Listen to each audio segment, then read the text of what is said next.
Bismillahirrahmanirrahim. Assalamualaikum warahmatullahi wabarakatuh. Jumpa lagi dengan saya di channel RDM Lili Tumbuh Farm.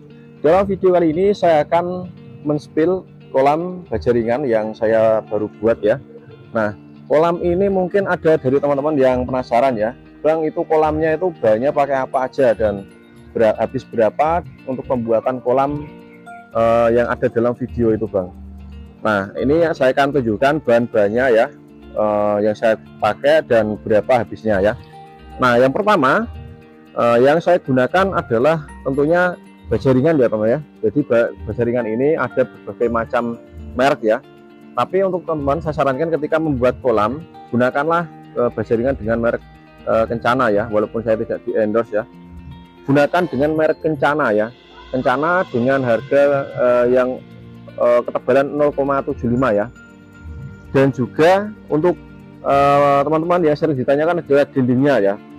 Dindingnya itu menggunakan bahan apa, Bang? Kok tidak jebol? Kok bisa rata seperti ini ya? Mungkin dari teman-teman ada yang penasaran juga ya. Nah, untuk dinding kolamnya ini saya menggunakan GRC Kasibot ya. GRC Kasibot ini saya gunakan dengan ketebalan 8 mili ya. Nah, kalau teman-teman mungkin budgetnya itu nipis, teman-teman bisa menggunakan GRC yang ketebalan 5 mili. Nah, ini kolam lama saya ya. Nah, tentunya dari teman-teman pasti ada yang bertanya juga, Bang, itu apakah kuat dan kuat berapa tahun kira-kira, Bang? Nah, sebagai perbandingan aja ya teman ya, ini yang saya kolam pertama saya dan ini menggunakan GRC dengan ketebalan 5 mili teman ya. Jadi teman bisa lihat ya, ini tipis dan ini sangat tebal sekali ya. Nah, ini 5 tahun aja masih berdiri kokoh ya. Dan untuk rangkanya tidak serapat ini dulunya teman ya, jadi sangat jarang. Nah, ini saya akan tunjukkan kolam yang sudah saya bongkar. Nah, ini rangkanya seperti ini, jaraknya seperti ini, dan ini saya perbarui lagi. Nah, ini kan kalau strukturnya di sini ya teman ya, di sini dia tidak ada topangan bagian sininya, berbeda dengan ini ya. Ini kan kalau kita miringkan seperti ini, dia ada tekanan dan dia bisa menahan bagian sininya, tengah ya. Jadi dengan model rangka seperti ini aja, ini dulu bisa bertahan kurang lebih sekitar 5 tahunan ya. Nah, apalagi jika teman-teman menggunakan struktur rangka dengan model seperti ini ya. Dan jaraknya, mungkin ada teman yang bertanya, ini jaraknya dari masing-masing rangka satu ke tiang satu ke tiang sebelahnya ini ke sini ya. Ini sekitar 60 cm ya. 60 cm ya. Dan untuk kolam 4 ini 1, 2, 3, 4 ini panjang kesananya itu sekitar 6 meter full ya. Jadi baja ringannya itu tidak saya potong, full lonjoran ya. Nah, untuk per kolamnya ini 1,5 meter ya. Dan untuk panjangnya ke sana sekitar 3 meter ya. Dan untuk pembuatan lantai dasarnya ini saya menggunakan pasir yang bagus ya. Jangan menggunakan pasir yang berkualitas jelek, nanti dia akan ambles ya teman. Jadi dengan ketebalan kurang lebih sekitar 2 cm ya. 2 cm itu sudah bagus ya untuk peluran ini. Tentunya kalau teman-teman menggunakan permukaan tanah yang lembek, itu harus dipadatkan terlebih dahulu ya, supaya dia tidak amblas ya.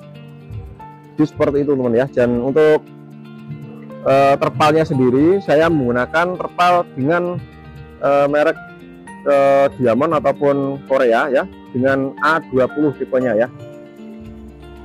Dan untuk terpalnya sendiri pun ketahanannya sangat luar biasa teman ya. Jadi kolam saya yang ini, sebelum saya ini ganti ya, ini kan saya baru ganti karena sebenarnya masih bagus, masih layak ya. Ini baru saya ganti kurang lebih sekitar 1 tahun yang lalu kalau nggak salah ya.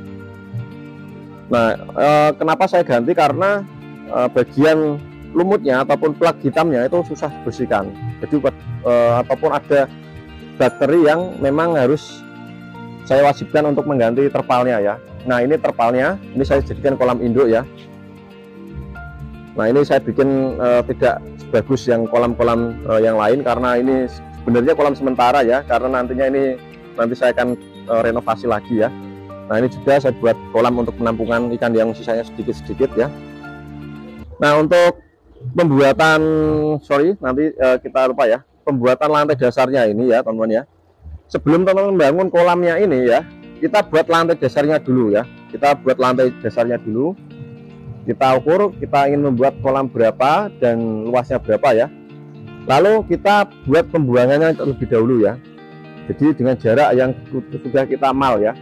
Jangan sampai jaraknya ini nanti salah ya. Kalau jaraknya salah nanti mungkin pembuangannya ada yang di tengah, ada yang di pinggir, ada yang di sono ya. Jadi tidak pas ya. Jadi harus diukur dari jarak sini ya. Dari jarak sini ke sana berapa ya. Ini ke sana berapa. Jadi bisa sama ya, seragam. Nah, untuk ketinggian ini saya menggunakan ketinggian 50 cm ya. Nah, untuk teman-teman ada juga yang bertanya, untuk pembesaran ikan lele apakah bisa Bang?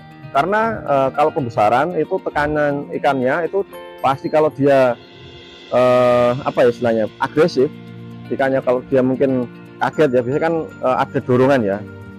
Itu aman-aman aja teman-teman, jadi sangat kuat. Dan untuk ketinggian untuk pembesaran saya rekomendasikan di ketinggian 70 cm ya, sudah mentok di situ aja. Kalau 1 meter sangat berisiko ya, sangat berisiko. Kalau di ketinggian 70 cm kita main airnya di 50 cm seperti ini. Nah, kalau ini 50 cm ini saya pernah tes, saya kasih full airnya ya, luas sampai luber ya, itu aman teman-teman ya. Jadi tidak ada kendala ataupun posisi bajanya itu melengkung ataupun ada GRC yang retak atau gimana, nggak ada ya. Nah, ketika teman memasang GRC-nya ini, teman jangan bikin seperti ini ya. Ini kesalahan dulu saya ya. Biasanya kan kalau tukang tidak tahu, biasanya dia di sini lalu GRC-nya dipotong di sini ya. Jangan ya. Jadi kita loskan ya, loskan. Jadi di los, maksudnya di panjangnya ini sana sampai sini. Nah, potongannya di mana? Di sini. Nah, ini langsung sambung sana. Jadi kita bikin yang panjangnya ini dulu ya, yang 6 meter ini dulu. Kita rangka GRC ya. Nah, setelah itu barulah kita buat sekatnya ya, sekatnya ini. Nah, caranya gimana supaya ini yang bawah itu bisa kebor ya. Jadi bawahnya ini kita pasang rangka dulu ya, yang atasnya ini belakangan nyusul, karena nanti kita buat dinding yang panjang ini dulu ya, barulah kita pasang atasnya atau sekatnya ini ya. Jadi seperti itu teman ya. Dan untuk biaya dari pembuatan kolam dengan rangka baja ringan ini ya sekitar semua sampai bersih, maksudnya sama tukang-tukangnya, konsumsi dan lain sebagainya, rokok dan lain, pokoknya terima bersih aja ya. Itu sekitar 4,5 ataupun 4 jutaan ya. Ya tergantung tukangnya teman-teman ya. Kalau tukangnya bagus, kerjanya bagus, pasti cepat ya. Tapi kalau tukangnya mungkin kebanyakan jagong ya ataupun kurang semangat dalam bekerja ya, pasti akan molor mungkin menjadi 5 juta ya. Dan ini dikerjakan tukangnya itu sekitar 3,5 hari ya, 3,5 hari ataupun anggap saja 3 hari, karena yang setengah hari itu saya dibonusin ya, seperti itu ya. Jadi untuk kolam lama saya ini yang di sana ini sebagai kolam pemijahan ya, kolam pemijahan awal, lalu masuk penyortiran ya sini. Setelah sini sudah saya sortir pertama, 2 ya, lalulah baru ke sana ya.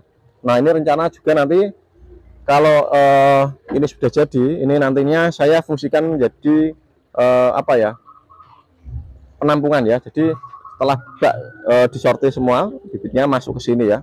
Jadi ini langsung mija lagi seperti itu. Jadi perputarannya itu tetap ada terus teman-teman. Jadi kolamnya itu ada, maksudnya ada jedanya. Kalau misalnya ini saya jemur kan masih bisa menggunakan yang sebelahnya ya. Jadi seperti itu. Kalau posisi ini full sampai besar ya, kalau ini enggak saya buat, nanti waktu jeda kolamnya itu untuk pengeringan itu enggak ada ya. Jadi pakai terus, akhirnya kualitas pada kolam tersebut itu akan menurun ya, sehingga bakteri akan menumpuk pada kolam tersebut.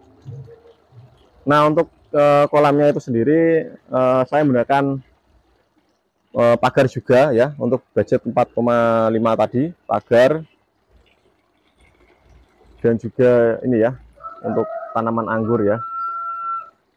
Oke, itu saja yang bisa saya sampaikan untuk teman-teman, dan semoga video ini bermanfaat. Dan apabila ada suatu kesalahan kata dalam video ini, saya mohon maaf yang sebesar-besarnya untuk teman-teman ya. Dan untuk teman-teman yang ingin membuat kolam, silahkan dipraktekkan. Dan mungkin ada yang pertanyaan yang kurang jelas, silahkan tanyakan ya. Ataupun penyampaian saya yang kurang jelas, silahkan tanyakan di kolom komentar. Saya akan jawab, dan saya akan next mungkin ada pertanyaan yang lebih panjang, saya akan jawab melalui video. Oke, terima kasih untuk teman-teman yang sudah menonton video saya dari awal sampai akhir. Assalamualaikum warahmatullahi wabarakatuh. Salam tani dan nilai sementara. Salam sukses selalu untuk teman-teman ya.